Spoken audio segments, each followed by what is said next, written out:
Before we begin, I must remind you what I said in the first episode on this subject, in the first dose of the divorce vaccine, that I know nothing about vaccines. I know nothing about immunology. I don't know anything about COVID. This was not part of my comprehensive rabbinic training. But the premise of this subject is that there's a different epidemic, the divorce epidemic, that is preventable with a vaccine, or at least it provides 95% protection. And the goal is to outline the divorce vaccine and how to make sure that we protect our marriages. Now, like we said last time, there are a few caveats here. Number one, like any vaccine, we cannot guarantee 100% efficacy. We'll try to get to 95, 98, something like that. In addition, like any vaccine, this is going to require a little bit of pain. There's a jab, and the jab is going to sting. But the objective is that the sting of the jab is infinitely less painful than the disease that it is preventing. In the previous dose, we talked about dating. We talked about how to select a suitable spouse. And in the present dose, in the second dose, we will be outlining how to establish an enduring marriage, how to make a marriage that is built to last. What is the nature of the foundation of an amazing marriage? And again, like a vaccine, we're going to exchange some short-term pain for long-term happiness, long-term joy, love, and blissful harmony. The Talmud tells us that a bad marriage is more bitter than death, but nothing tops an amazing marriage. Marriage can either be a delight unmatched by any other, or it can be a Jobian torment more bitter than death. That's the disease that we want to remedy with this vaccine. But as I mentioned, the remedy entails some pain. And we're going to outline that pain, the pain of the vaccine. But I want to remind you that divorce or even a bad marriage is much worse pain. So essentially, the premise is that we're going to present a choice. Which pain do you prefer? The good and productive pain, the pain that results in an amazing marriage, or do you want the senseless and damaging and spiralingly progressively worse pain that results in a failed marriage or in divorce? Those are the options. So let's explain. I want to start off with the very basics. What is marriage? What is the purpose of marriage? What is the reason to have this institution of marriage? What's the essence of this union, of this bond? What's it all about? I think that our understanding of this critical part of life has been shaped by Hollywood and Disney, and that's one of the major reasons why this whole system is going awry. You fall in love. You want to know true love. I had someone tell me recently, I don't know if this is the person that I can marry. I just don't feel butterflies in my stomach. I'm thinking, is there any other decision that you would make in life that you would try to consider the volume of butterflies in your stomach as being something which is an indicator of it being a good idea or a bad idea? So part of our discussion today is an attempt to deprogram some of the harmful misinformation and disinformation that Western society has been imbibing about marriage. Our talk, our vaccine, is going to be very realistic, not romantic, not starry-eyed, not hopeful, not grounded in fantasy. In fact, our first goal is to try to shatter the rosy fantasies that we subliminally absorb from our culture. You notice we started off by saying, there's lots of pain in this jab, and you have to choose which pain you want. There's the minor pain or the temporary pain, and you want to avoid the harsher pain. What about romance? What about love? We don't present a very romantic picture. But I think that this is very useful if we want to have a realistic picture of what this institution is all about. It's very useful to try to shed the childish, the fanciful, but ultimately harmful attitudes of marriage. Indeed, as we progress through the vaccine, we'll see how marriage can be incredibly, deeply meaningful, deeply enjoyable and pleasurable in an amazing way. It can result, like the Talmud says, in the best experience possible. We're going to get to the romance and the love, but this is something that we have to work towards. We have to build towards. We have to invest towards. Only with hard work can you arrive at that goal. So let's explore this question. Very basic. What's marriage? What's it all about? Why am I contending that to do it right demands some degree of pain? Where's the pain? What is this institution all about? So, of course, as is true with everything, the place where we find answers is in the Torah. The first marriage is the marriage of Adam and Eve. And if we examine their union, we find all the answers to our questions. What's marriage all about? What are the challenges? Where are the hiccups? If you study the story of Adam and Eve, you find some amazing things. Before the union of Adam and Eve, we discover that man was alone. And then we have the assessment of God of man's situation. Chapter 2, verse 18 of Genesis. Vayomer Hashem Elokim, and God said, Lo tov hios ha'adam levado. It's not good for man to be alone. Let me make him a helper. Let me make him a mate. It was not good for man to be alone. When man's alone, things are off. Man is incomplete. So what did God do? God put Adam to sleep, and he extracts one of his ribs. We know the story, and he fashions Eve out of that. And then we have Adam's reaction. Verse 23. Vayomer ha'adam, and Adam said, this time, zosapam, etzem atzamai. It is a bone from my bone. It is flesh from my flesh. This woman is called Isha because she was taken from man, from an Ish. And the Torah then proceeds to give us advice.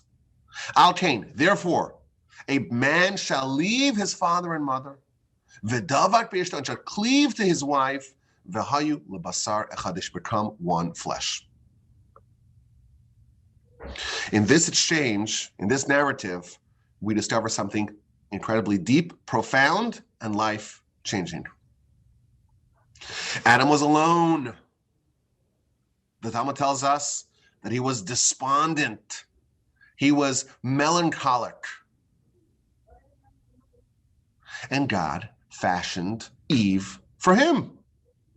And then he was happy. But if you study the nature of this development, you'll find something very unusual. How did God produce Eve? So we're told, put Adam to sleep, take one of his ribs. God took part of Adam and used that to make Eve. Eve was literally a part of Adam. And Adam acknowledged that in his declaration. He's so happy. Again, this is the very first description that we have of marriage. This is bone from my bone, flesh from my flesh. This is a part of me. And the Torah then narrates, therefore, meaning now that we have a formula of what such a union looks like, we too, the descendants of Adam, should follow his example. And we get very specific and precisely phrased instructions. Okay, therefore, man shall leave his father and mother, shall cleave to his wife, and become one flesh. What does this mean? How do husband and wife become one flesh? So Rashi tells us that, well, if you have the father and you have the mother, and they produce the child is one flesh, but it's a hybrid of mom and dad. And that's what it means. You should leave your parents, start your own family, and have children. That's how Rashi interprets it. But there's an amazing and very instructive Ramban. He says, what does it mean that man shall cleave to his wife? So he tells us, the animals, in the animal kingdom, this concept does not exist. There's no cleaving of husband and wife, of male and female. Animals do not cleave to their spouses. Rather, they have relationships, they mate. There's no cleaving, it's just polyamorous relationships with whomever. But Adam is now changing the nature of this union for humanity. Because she was bone from his bone and flesh from his flesh, she was not some sort of outsider that he met. Oh, you meet this lovely woman, you fall in love. That's not how it happened. She was literally part of him, and he sensed that. And therefore, he had this magnetic connection specifically to her. She was part of him. And therefore, he clung to her. And he desired to always be with her. And that changed humanity. Humanity diverged from the rest of the animals. The rest of the animals mate. But humans seek more than just a mate. They seek someone that they can unite with, to cling to. And this got implanted, says the Ramban, in the DNA of Adam's descendants to abandon their father and mother and to find someone that they can become one flesh with, one indivisible unit with. You have to abandon your parents because your relationship with your wife, with your spouse, is much closer than with your parents. An amazing idea here in the Ramban. Man is unlike the beasts. All the animals are designed to seek mating partners. But for the animals, that's like a transaction, and it's polyamorous. There's no clinging. Interesting sidebar, the Talmud tells us that there's one exception. There's one animal, namely the dove, that has one mate per lifetime. And if their mate dies, that's it, they're done. And that's why the Jewish people are compared to the dove, and that's why the dove has all that meaning and symbolism related to it. That's a sidebar from the Talmud. But animals, they don't have this concept of clinging. Excuse me. Humanity, on the other hand, is predisposed, since the union of Adam and Eve, to find more than just a mating partner, to find someone that they can fuse and meld with into one unit. As if there is a part of you, bone from my bone, flesh from my flesh, that is within the other person. So we have a description here of marriage. You start off life, and you're an individual. And you have parents and siblings and cousins and friends and acquaintances, associations of all types. But there's a part of you that's missing.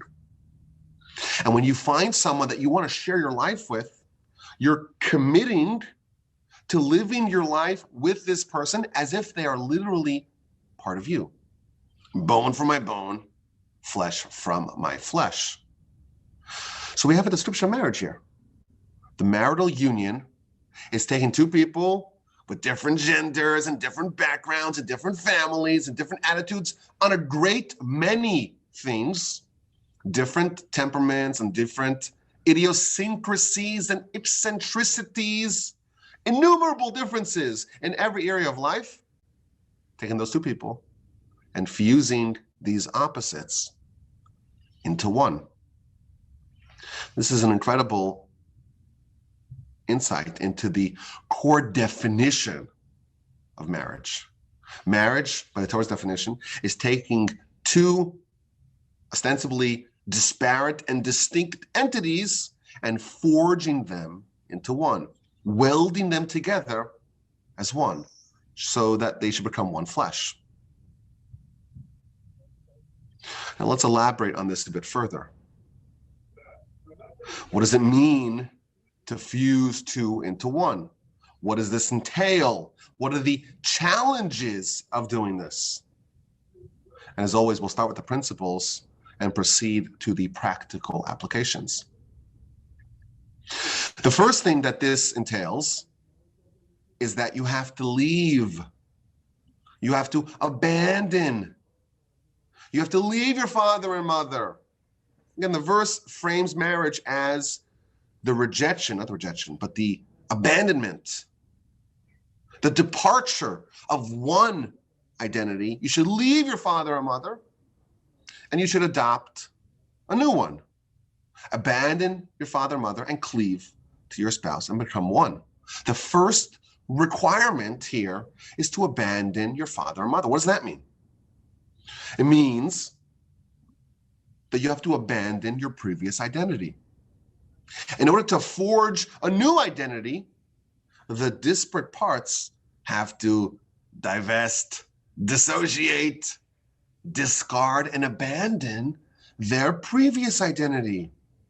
You were a child, and you had a father and mother, and that kind of formed your identity.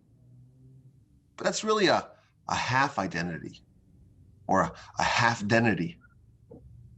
And you have to abandon that in order to forge, to develop a new one.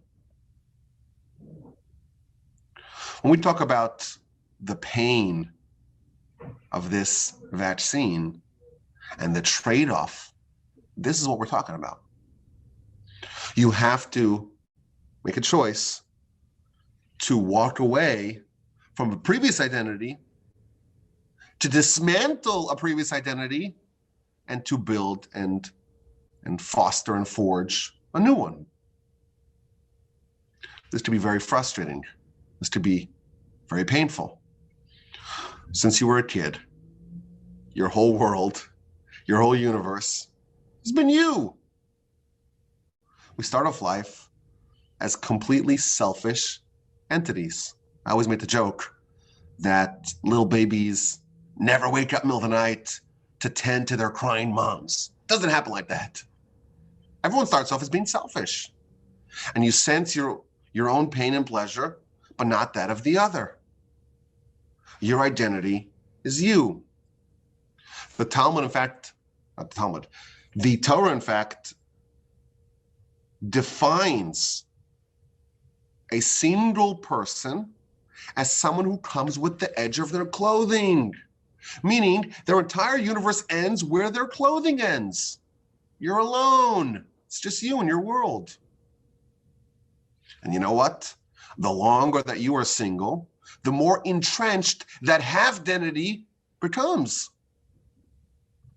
And now you have to leave that. You have to abandon that. You have to walk away from that. You have to leave your father and mother to create something new, to cleave with someone else, and to forge that into one flesh, into one identity. The essence of marriage, thus, is banishing and dismantling our innate and inborn selfishness. You have to kind of crack yourself open and expand your identity to include someone else. You have to see a different person as yourself. They're not a different person, they're part of you. Bone from my bone, flesh from my flesh. Their successes are my successes. Their failures, well, that hurts me too. Their feelings are important to me. Their agenda matters to me. Their needs are things that I feel as well. Their struggles are my business. This is a whole new way of living. And it's very challenging, even a little painful, especially at the beginning, at the acclimation stage. We are told, we're instructed to break, to shatter our old identity. And there is an interim period before the new identity kicks in. And between those two identities, well, that's the hardest part. We'll talk more about that, please God, soon. Maybe we'll have a whole dedicated podcast on this subject. The acclimation period, the first year of marriage. But this is why it's so difficult. Now, what does this mean on a practical level? What does it mean to change your identity from the half identity that you had when you were a child of your father and mother and fusing now with someone else to forge something new? It changes your whole life. Previously, you were alone. Of course, you had family and friends and coworkers and acquaintances, but ultimately, you were alone. And now you are sharing your life with your spouse. Now you're not alone. Everything in your life is now done together with your life partner. That means you have to inform them on everything that's happening in your life. You have to tell them everything. Your hopes, your dreams, your aspirations, your fears. You have to make yourself vulnerable to your spouse.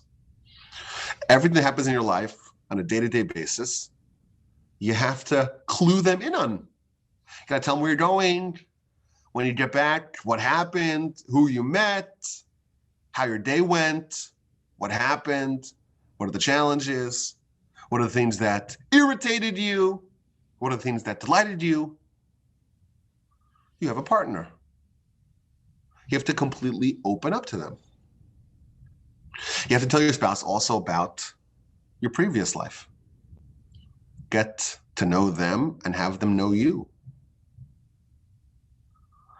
Everything that happened in your previous life, with the exception of things that will damage your relationship, namely talking about your previous relationships or previous sins, everything besides that, you have to tell your spouse about. You have to be curious about them. You have to be interested in them as a person, not just as some sort of extension that can help you. You're not alone. You don't just have this occasional sidekick. Your identity is now expanded. The things that you enjoy, you now enjoy together. Pleasure of all types must be enjoyed together.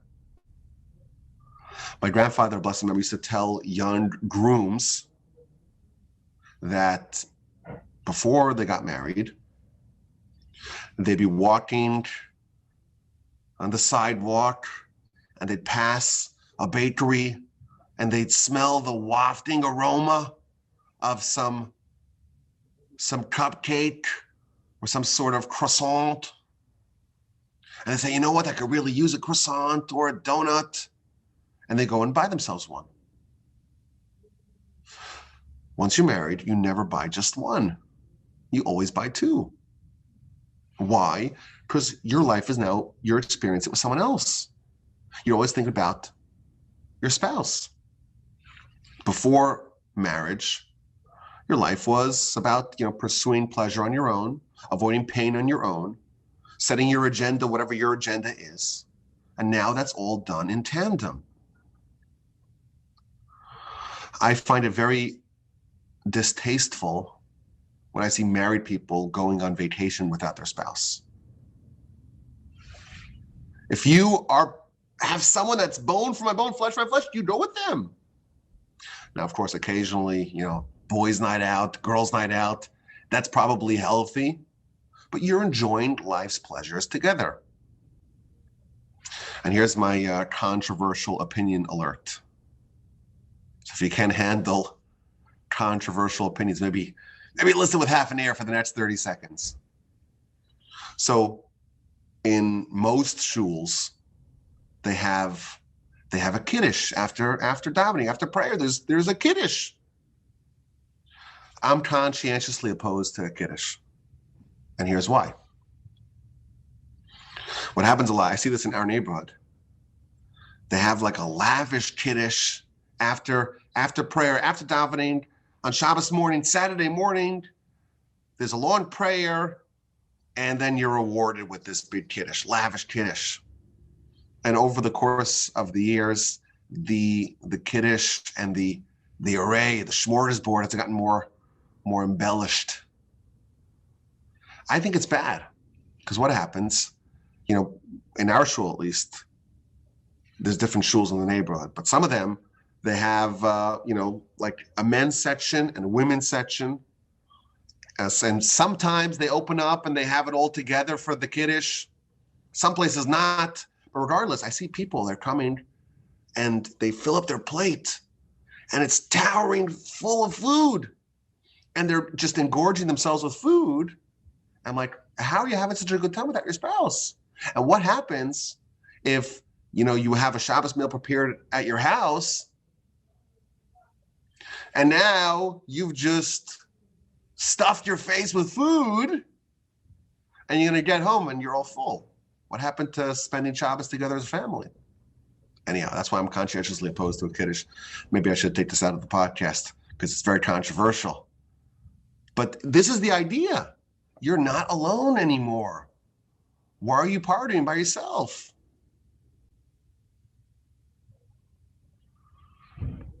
Part of what is demanded to have a deeply meaningful relationship is to surrender your independence.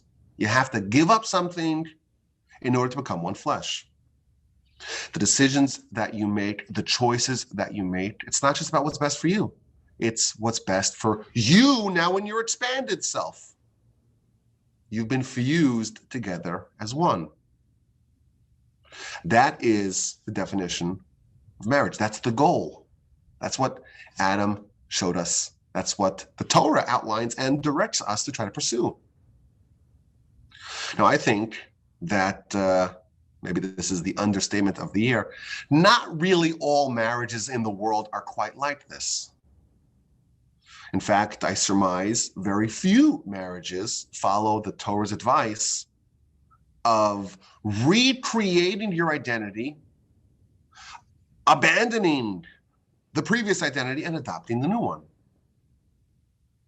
Perhaps many people are not aware even that that's what marriage is supposed to be like.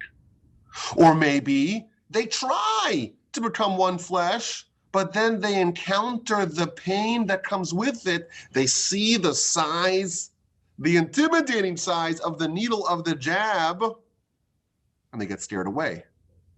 And they never actually get to taste the bliss and the sublimity of truly sharing your life with someone else.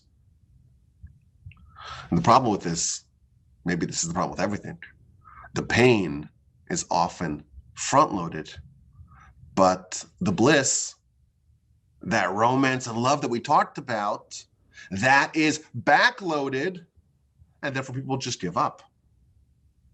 And I think most marriages, even the ones that quote unquote make it, the ones that are a success, there's no divorce, they're not quite two distinct people fusing into one. Some people, they have their separate lives, separate bank accounts, separate bedrooms even, separate lives. And they stay together for the kids or for the tax benefits or just due to sheer inertia. And in my opinion, it's a shame. It doesn't have to be like that.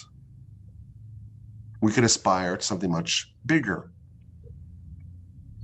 I think if you look at the Jewish marriage ceremonies, you see again and again, there's an effort to try to drill this into the young couple. Under the chuppah, under the wedding canopy, the bride encircles the groom 7 times to symbolize that they are binding these two people as one, into one unit. Under the chuppah as well, there's a special blessing, a special prayer. Sameach tesamach, glad. We ask of God to gladden Re'im Ahovim, these beloved friends, the way you gladdened your creations in paradise. Meaning, make this couple as happy as Adam and Eve.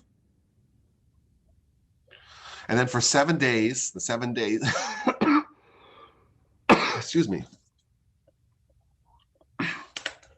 And then for 7 days, the 7 days of the marriage festivities, again and again, we drill this into the young couple.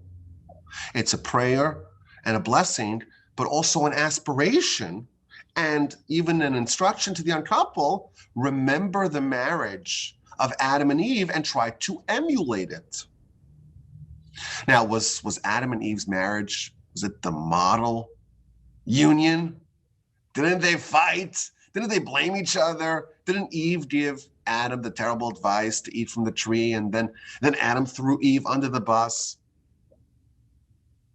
This is part of the lesson. Their union had some hiccups. All unions have hiccups. But nevertheless, they showed us what this union is really all about. Adam put it the best way. This time, it's bone from my bone and flesh from my flesh. This is part of me. And that is what we try to strive for in our marriages, to unify two distinct entities into a single merged identity. You know what? Every marriage has hiccups. Every two people, they have disagreements. There's tension. They may even fight. We have differences of opinion. That's okay. That's okay. Adam and Eve themselves had their fair share, but they're nevertheless the prototype because they symbolized the overarching idea of what it's all about. And this is another part of it. You know, Adam and Eve, how many people were there for them to compare? It was just Adam and Eve, right? There was no neighbors or people on TV. There was no one else that they could compare to. There was guaranteed exclusivity because that's all there is. This is an aspect of what we're trying to strive for. Two people who become one, and that's it. This is you. This is you. You've been fused into one, and this is your partner for life to the exclusion of everyone else in the world. I remember once hearing something that was so disturbing. There was a married man, and he was opining the following disturbing sentiment. He said, even after you make your order at the restaurant, you could still look at the menu. That's what he said. So I think it's just a terrible thing to say. You know, this guy was like ogling at some women, even though he was married. I think it's so deeply offensive for a few reasons. First of all, marriage is not like ordering something from the restaurant. It's finding a partner for your life. It's finding a life partner. But also, like, how is he following the Adam and Eve model when you're still shopping around? I often think what happened to him and his marriage. I don't know, but if I had to guess, it's not exactly thriving. Now, we're going to be talking more about this aspect of marriage and avoiding the pitfalls of non-exclusivity. Please, God, hopefully we'll do an episode titled Social Distancing. Maybe we'll do it. But the overarching idea I'm trying to convey here is, what's the foundation? What's the basis? Adam and Eve showed us two people who become one.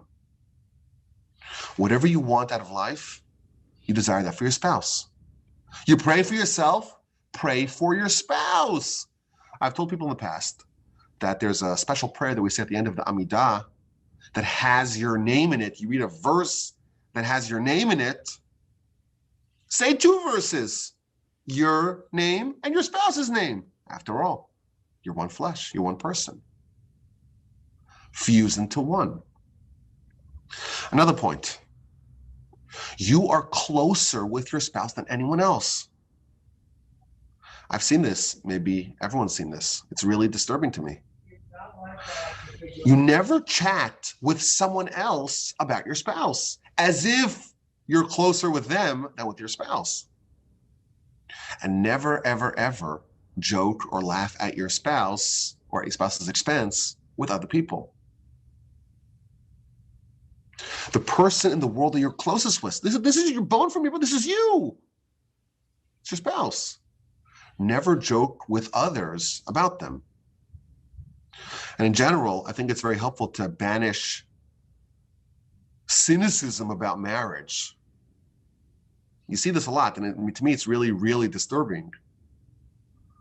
You know, people make these knowing comments. Oh, they roll their eyes. Oh, women, like, or men. I assume that the women do the same, or maybe I don't know. But it's a really terrible thing. There are these like silly jokes and memes, and it seems like it's just, you know, harmless banter. But I think it's really destructive. It's really destructive. People make stereotypes. I had this story. I actually looked it up today. Someone sent me a meme. This is someone I don't really know. We could call him an acquaintance, okay? He's an acquaintance. I don't know him. We're not friends. And I looked up on my phone just to make sure that I have this accurately. On November 18th of 2021, so a couple of months ago, at 1:18 a.m., I knew it was 1 a.m. I had that in my notes because I said I got to talk about this. But I actually looked it up. It was 1:18 a.m. He sent me a message on WhatsApp. It was like a silly meme. I said, I can't believe this guy's sending me this meme. You know what a meme is, right? Everyone knows what a meme is. So this meme was 3 pictures. The top picture had a mouse trap with like a piece of cheese ready to spring. And the next picture was like a bear trap or like an animal foot trap. You know, it has these claws that snap shut when someone stands in the middle of the trap. And then there was like an engagement ring presented like nicely in a box. And then the caption said, well, it's the same idea with just a different design. I think these kinds of jokes are just horrendously destructive. Now you will be absolutely shocked to learn, is divorced. And I was thinking, you know, he's living by himself, sending people that he barely knows silly memes at 1 a.m. What does that tell us about him? So this is something that is very, very destructive. You never joke with someone else or even discuss your spouse with someone else. Again, if there's a therapist involved, different story. But just among friends, never, ever, ever discuss your wife, your husband with your friends or laugh about them in any way. It's very, very destructive. And again, as we progress through the vaccine, we'll talk more about the things to avoid. Now, in our society, the stigma of divorce has softened, not just in our society, in every society. Is this a good thing, or is this a bad thing? So I think it's a good thing for the divorcees. It's good for them to not be ostracized as pariahs, as perhaps was true in the past. But it does lower the social cost you have to pay to get divorced. The Talmud tells us something really interesting. This is going to lead us into our next subject, next episode on this subject. The Talmud tells us that the marriage concept or the marriage contract, that the marriage contract the ksuba was designed with a very specific purpose. A Jewish marriage has a contract, and the contract details the responsibilities, primarily of the husband to the wife in their marriage, and the consequences of annulling, one way or the other, this union. What is the purpose of a ksuba? What is the purpose of this marital contract? Which, by the way, interestingly, is like the oldest continually used contract. The Talmud talks about the contract, and you go to a Jewish wedding today, it's the exact same words of the Talmud. The same contract is still in effect. The same promulgated form, so to speak. What is the purpose of a ksuba? Says the Talmud, to make divorce difficult and painful. You see these billboards, $1,000 divorces, easy, painless. Even, I know you guys know my opinion on prenups. Every financial guy will tell you, well, it's a good idea. It may be a good idea financially. It's a bad idea maritally. Why? Every single marriage will run into trouble. Even the best marriages will likely start off as being very rocky. The acclimation period is never easy. Like we said, you have one identity, you have to shatter that to create a new one, and then there's this whole period in between where you're not quite settled into your new identity, and you don't have that comfort of your old identity, and it's very difficult. There are inevitably going to be problems. Like we said, Adam and Eve, they fought a lot, they bickered a lot, but so what? They're still the model. So divorce, what's that? That's when it's just the marriage is untenable, is unfixable. And it's something that we believe in. There's a whole book of Talmud about divorce. But the objective has to be to separate the things that should end up in divorce, the really problematic unions, from the ones that could be great if they understand what to do and if they're willing to put in the effort. And therefore, it's important to raise the difficulty of escape to provide an incentive to work on it. Every marriage runs into trouble. That's inevitable. I once heard a wise sage saying that every single couple at one point in their marriage are convinced that they married the wrong person. Now, I don't know if it's actually every single couple, or this is maybe reassuring to people to hear that this is normal, but maybe it's like 95% of couples or a huge percentage of couples. I don't know. But great marriages have problems. And you're supposed to work through it. And you're supposed to absorb some of this pain. And you're supposed to be aware of what it entails and know what you're getting yourself into. And navigate those waves. That's what you're signing up for. You're signing up for some pain. If you know that ahead of time, and the cost of escape is really high, hopefully you'll put in the hard work, you'll absorb some of that pain, and you'll end up with an amazing marriage. If you happen to, unfortunately, marry someone who's abusive or controlling or an axe murderer, dangerous, manipulative, someone who's deeply flawed in some unusual way, listen, we're all flawed, but some people are just not capable of being a good spouse. We understand that. And that's why the Torah, has the carve out for divorce. If it does happen, it's a tragedy, but that's okay. But in most cases where people get divorced, it does not have to happen. And the only reason why it happens and lives are torn asunder is because the parties involved were not inoculated. And we're trying to change that. And we're trying to change that with the divorce vaccine. And In this episode, we learned about what the union is really supposed to look like. Man and woman are designed to complete each other. Man is incomplete alone. Woman is incomplete alone. Fused together, 1 + 1 = 1. It's bad math, but it's good marriages. To do that requires a lot of work. You have to forfeit your individualized identity and merge and meld and fuse into one flesh. It demands a fair degree of sacrifice. It's a process that inevitably hits bumps, hits obstacles. It's painful.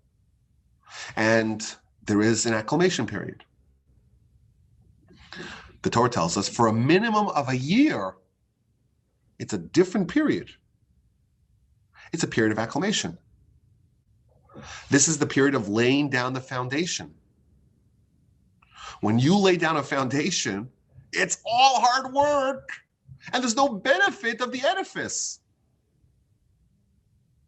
You want to live in a house. What's the foundation doing for you? You try to build a house without a foundation, it's going to collapse. But when you're building a foundation, it's just hard work with no appreciable benefit. And that's the first year of marriage. That's the acclimation period. That's the shattering of the previous identity, but not quite settling into the new identity of two people becoming one flesh. And therefore, as is true with many things, the pain is all front-loaded, and the pleasure and the bliss and the harmony and the romance and the love, well, that's all backloaded. Spousal love is the experience of sharing your life with someone amazing, with someone beautiful. But it's earned over time. The work and the commitment and the pain are front-loaded. The love and the deep pleasure of having a life partner that grows over time.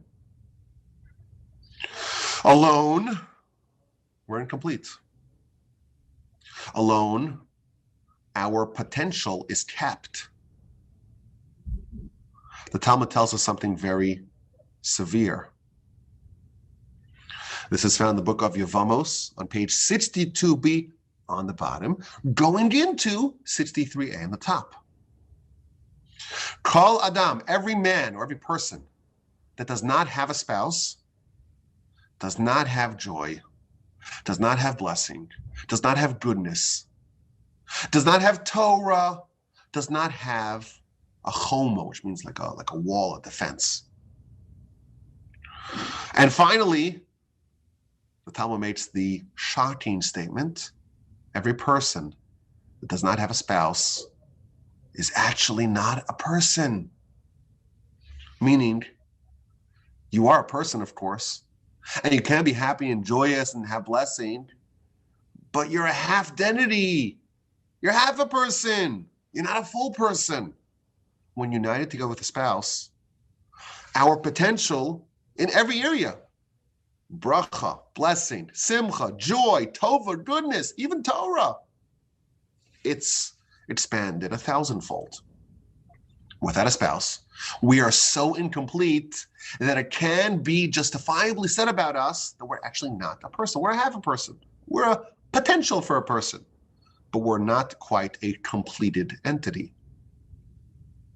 This is the foundation of an amazing marriage. The foundation of an amazing marriage was taught to us by Adam and Eve. Take two different people and fuse them together. Bone from my bone, flesh from my flesh. Take two people. Each one of them has to forfeit something, give up something, abandon something, and then they fuse into one, become one flesh. But of course, there is still a lot more to discuss. We want to talk about love. We want to talk about this acclimation period. We want to spend some time talking about the best practices of marriage. We want to talk about the potential pitfalls that we have to avoid. We want to discuss how the Torah designs marital life so that things stay fresh, so that things don't get stale, how to maintain the spark. There is still a lot to cover. We have more boosters that we need to talk about. Maybe an antibodies test. Maybe a social distancing podcast. And I want to tell you that in the previous dose, I said we have to, wait 4 weeks for the antibodies to kick in. It was like 3 months ago, so I apologize for that. No one's perfect, but I hope, please God, to once again do another episode on this subject soon. Until then, I hope you have an amazing marriage. Hope you, if you don't have a spouse, you find one, and you have love and joy and blessing in your life. As always, my email address is rabbiwolbe@gmail.com.